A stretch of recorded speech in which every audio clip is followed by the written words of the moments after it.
Oke, kelas MAP kita kali ini akan membahas tentang para proyek sebagai alat pembangunan. Sebelum memulai kelas ini, saya sebenarnya yakin bahwa rekan-rekan sekalian sudah melaksanakan apa itu para proyek. Jadi, apa yang akan kita pelajari ini bukan sesuatu yang asing, tapi perlu untuk kita pelajari karena dengan menggunakan para proyek ini, konsep para proyek, rekan-rekan akan bisa mengevaluasi dan menganalisis pekerjaan yang selama ini sudah rekan-rekan lakukan. Dan itu sangat penting. Pertama, bagi aktivitas karir rekan-rekan sekalian, mungkin untuk evaluasi program, untuk laporan ke pimpinan, dan sebagainya. Yang kedua, untuk akademik rekan-rekan sekalian, bisa menjadi bahan paper atau jurnal, atau bahkan mungkin tesis. Ya. Nah, mari kita kemudian mulai untuk membahas apa itu para project. Latar belakang dari munculnya konsep para project adalah ketika pada tahun 90-an, seiring dengan terhentinya Perang Dingin di dunia internasional, banyak lembaga-lembaga internasional dan negara-negara maju yang kemudian memberikan bantuan luar negeri ke negara-negara berkembang dan negara-negara terbelakang. Karena dengan menurunnya Perang Dingin, maka anggaran yang semula itu untuk belanja militer, nah bisa kemudian sedikit dialihkan untuk memberikan bantuan luar negeri. Jika selama Perang Dingin ada rebutan pengaruh antara Amerika Serikat dan sekutu-sekutunya dengan Uni Soviet dan sekutu-sekutunya melalui persenjataan, perang, gitu. Maka setelah Perang Dingin kemudian perebutan pengaruh itu melalui bantuan luar negeri. Nah, yang perlu kita perhatikan, istilah bantuan luar negeri ini sebenarnya menyesatkan. Karena bantuan ini punya syarat dikembalikan. Jadi sebenarnya lebih cocok disebut sebagai hutang, bukan sebagai bantuan. Karena kalau Anda membantu orang lain kan tidak berharap kembali kan. Ya udah ikhlas membantu. Tapi ini ketika bantuan luar negeri, itu sebagian besar bantuan luar negeri itu harus dikembalikan. Hutang. Dan tidak cukup di sana, tapi kemudian juga ada bunganya. Gitu ya. Nah, jadi pertama kita perlu meluruskan dulu persepsi yang mungkin menganggap bantuan luar negeri itu tanpa pamrih. Padahal sebenarnya bantuan luar negeri itu berupa hutang. Nah, negara-negara penghutang juga sering disebut sebagai donor. Ya. Nah, donor itu kan kesannya mulia, seperti Anda melakukan donor darah. Kemudian ada yang donor ginjal, misalnya. Ada donor sumsum tulang belakang, donor kornea, dan sebagainya. Itu kan mulia, mengorbankan sesuatu untuk orang lain. Sementara kalau negara-negara donor di sini, itu sebenarnya adalah pemberi hutang. Tapi mereka jadi tampak mulia karena istilah yang banyak digunakan. Gitu. Nah, negara-negara yang berhutang juga kemudian disebut sebagai penerima manfaat atau beneficiaries. Sementara sebenarnya mereka yang mendapatkan hutang. Nah, jadi istilah bantuan luar negeri ini sebenarnya sudah perlu kita kritisi. Gitu ya. Nah, tujuan dari hutang luar negeri ini adalah untuk meningkatkan pembangunan di negara-negara target. Ya, dengan adanya bantuan ini, maka akan ada modal untuk melakukan pembangunan. Jika Anda ingat dari teori-teori pembangunan yang kita bahas sebelum UTS, ada beberapa teori yang mensyaratkan bahwa pembangunan itu harus bentuknya fisik, harus bentuknya itu industrialisasi. Nah, ini semua butuh modal. Negara-negara yang tidak punya modal kemudian akan mendapatkan hutang luar negeri. Ya. Nah, tapi kenyataannya kemudian hutang luar negeri yang diberikan ke negara-negara berkembang dan negara-negara terbelakang ini seringkali gagal meningkatkan pembangunan di negara-negara tersebut. Nah, kenapa? Ya, ada beberapa penyebab gagalnya proyek pembangunan. Yang pertama, prosedur dan administrasi yang berbelit-belit. Ya, jadi di negara target sudah dapat uang, tapi uangnya mungkin tidak keluar atau keluar em, dengan waktu yang panjang, atau kemudian malah kemudian mengalami penyunatan misalnya. Nah, ini kemudian membuat proyek pembangunan tersebut gagal. Misalnya kemudian di suatu negara ada proyek pembangunan jembatan. Nah, dari dana hutang 1 miliar misalnya, ternyata kemudian yang turun hanya 800 juta. Yang 200 juta disunat. Atau turunnya 1 miliar. Tapi turun 1 miliar ini tidak dalam 5 tahun. Yang seharusnya proyek itu berjalan 5 tahun, ternyata turunnya dalam waktu 7 tahun atau 10 tahun. Nah, ini kan pasti biaya membengkak. Dan pembengkakan biaya ini tidak bisa ditutup oleh hutang.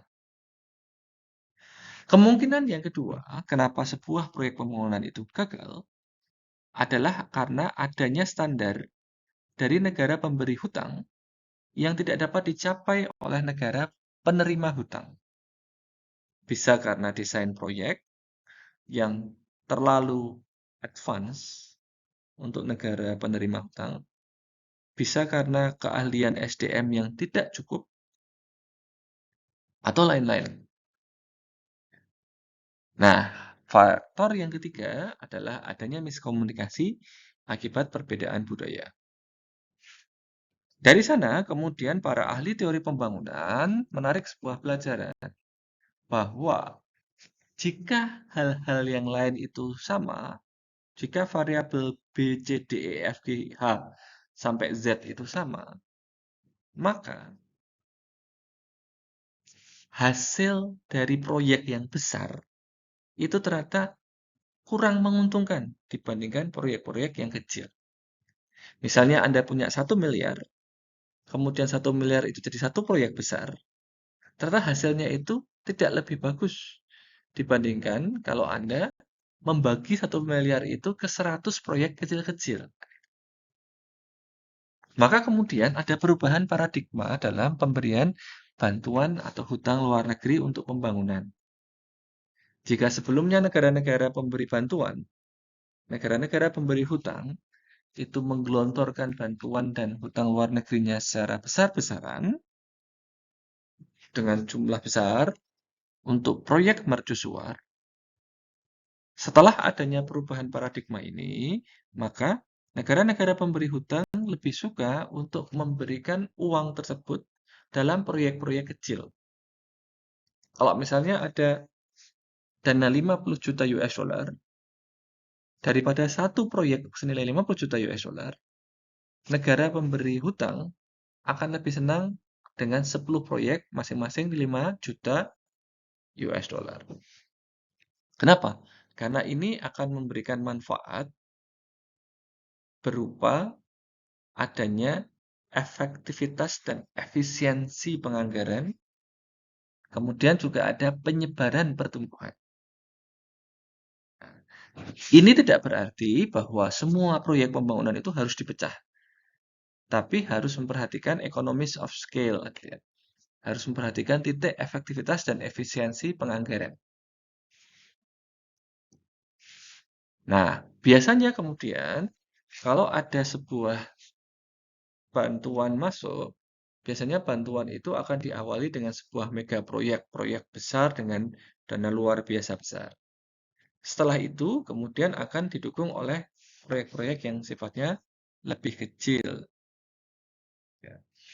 Kendala mega proyek itu terlalu besar dan kompleks, membutuhkan biaya terlalu besar, waktu penerapan proyek terlalu panjang, tidak sesuai dengan kondisi lokal, blueprint yang telah ditetapkan di awal tidak dinamis, dan kadang ditetapkan sepihak oleh pemberi bantuan tanpa masukan dari pihak yang berhutang. Misalnya kita lihat saja di Indonesia tentang IKN. Ya. IKN itu sangat besar dan kompleks, butuh biaya besar kan? Sementara kemudian ada kendala waktu yang terbatas. Sekarang kita menghadapi pilihan presiden.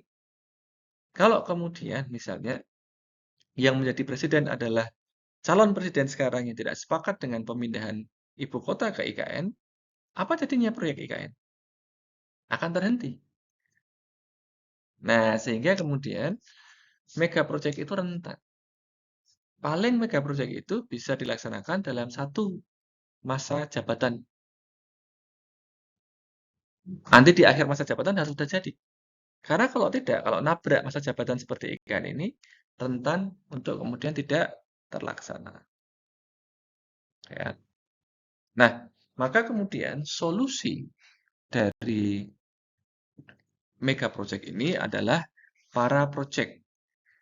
Apa itu para project? Para project itu adalah pembuatan project-project dengan skala yang lebih kecil untuk menggelontorkan dana hutang untuk pembangunan tadi.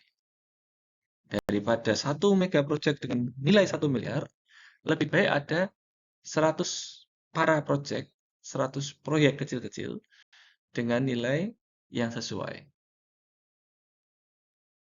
Nah, inilah yang kemudian membawa sebuah perspektif baru dalam teori pembangunan. Jika dulu teori pembangunan itu suka dengan pembangunan yang besar-besar, dengan dana yang besar, proyek-proyek mercusuar, sekarang teori pembangunan itu melihat bahwa lebih bagus untuk menggunakan sistem para project. Nah, kembali lagi, saya yakin rekan-rekan sekalian, terutama yang bekerja di pemerintahan daerah, pasti sudah pernah melaksanakan proyek-proyek pembangunan. Baik pembangunan yang bersumber dari dana APBN, APBD, maupun dari dana bantuan. Nah, pasti rekan-rekan juga sudah pernah melaksanakan para proyek itu. Bahwa kemudian dana yang seharusnya besar dipecah menjadi proyek yang kecil-kecil. Mengatasi stunting misalnya. Dana 1 miliar untuk mengatasi stunting. Apa yang dilakukan? Dipecah ke 1.000 posyandu misalnya. Ke 1.000 grup PKK. Setiap grup PKK kemudian mengolah dana tidak besar. 1 juta rupiah. Tapi karena ada 1.000 titik, maka akan lebih menyebar. Akan lebih efektif, efisien, tepat sasaran. Dan ini penting terutama untuk daerah-daerah tertinggal.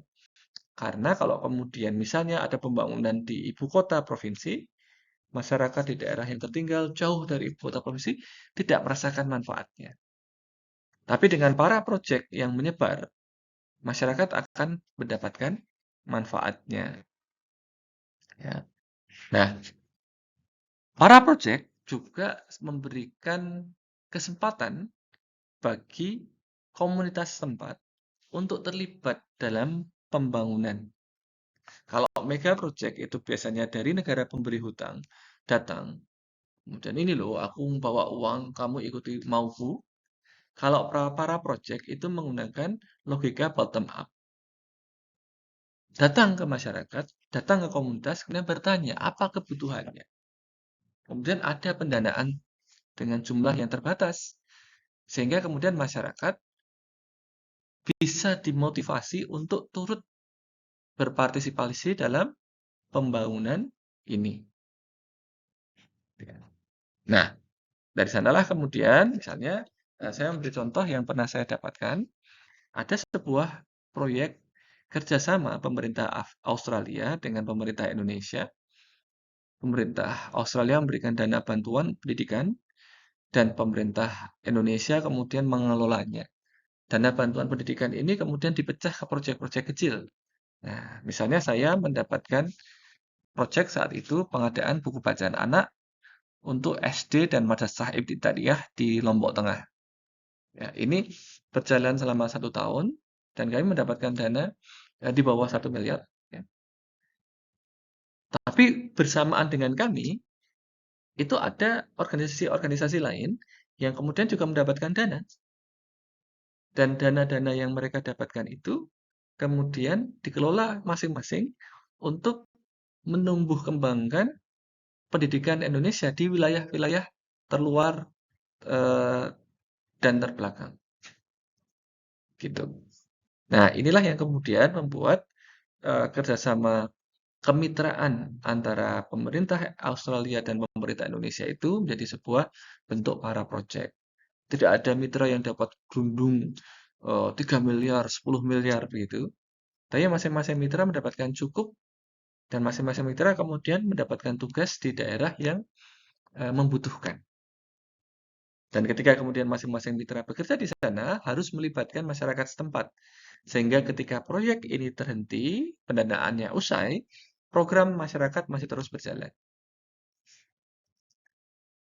Nah, misalnya dalam yang kami lakukan adalah kami membuat buku, kemudian kami memberikan buku ini ke sekolah, dan kami melatih para guru untuk menggunakan buku ini sebagai sarana pembelajaran anak belajar bahasa Indonesia di kelas 1 dan kelas 2.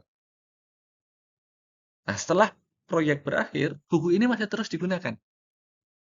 Bahkan kemudian ketika masa pandemi, ya kami diberitahu bahwa buku ini kemudian akan diproduksi lagi untuk kemudian disebarkan di daerah Indonesia bagian utara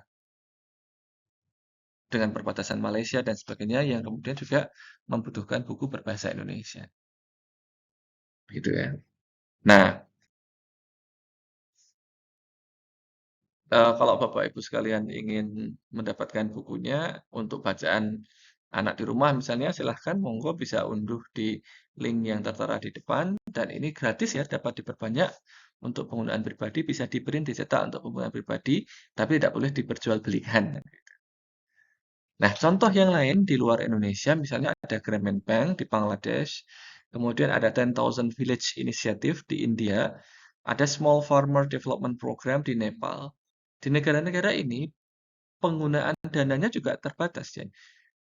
Dana itu kemudian disebar ke desa-desa, ke komunitas-komunitas, diusahakan untuk menghidupi komunitas-komunitas itu, dan mereka juga kemudian mendukung pembangunan, sehingga ketika dana ini sudah usai, pendanaan sudah usai, maka program pembangunan tetap bisa berjalan dengan baik.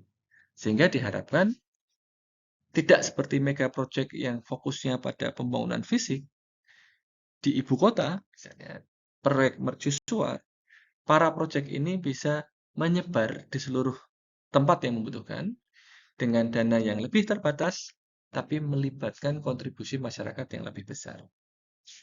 Begitu rekan-rekan sekalian terkait para proyek yang semoga bisa membantu rekan-rekan sekalian untuk melihat aktivitas selama ini dari kerangka teori dan konsep. Jadi rekan-rekan bisa menggunakan konsep para proyek ini untuk mengevaluasi misalnya, apakah program penurunan gizi buruk sudah berhasil? Apakah program pengentasan kemiskinan sudah berhasil? Apakah program peningkatan kualitas pendidikan sudah berhasil? Karena kalau para proyek menyebar dengan dana yang terbatas, melibatkan partisipasi komunitas. Terima kasih atas perhatiannya, semoga bermanfaat. Jika ada yang ingin didiskusikan, silahkan bisa menghubungi saya secara japri. Terima kasih. Assalamualaikum warahmatullahi wabarakatuh.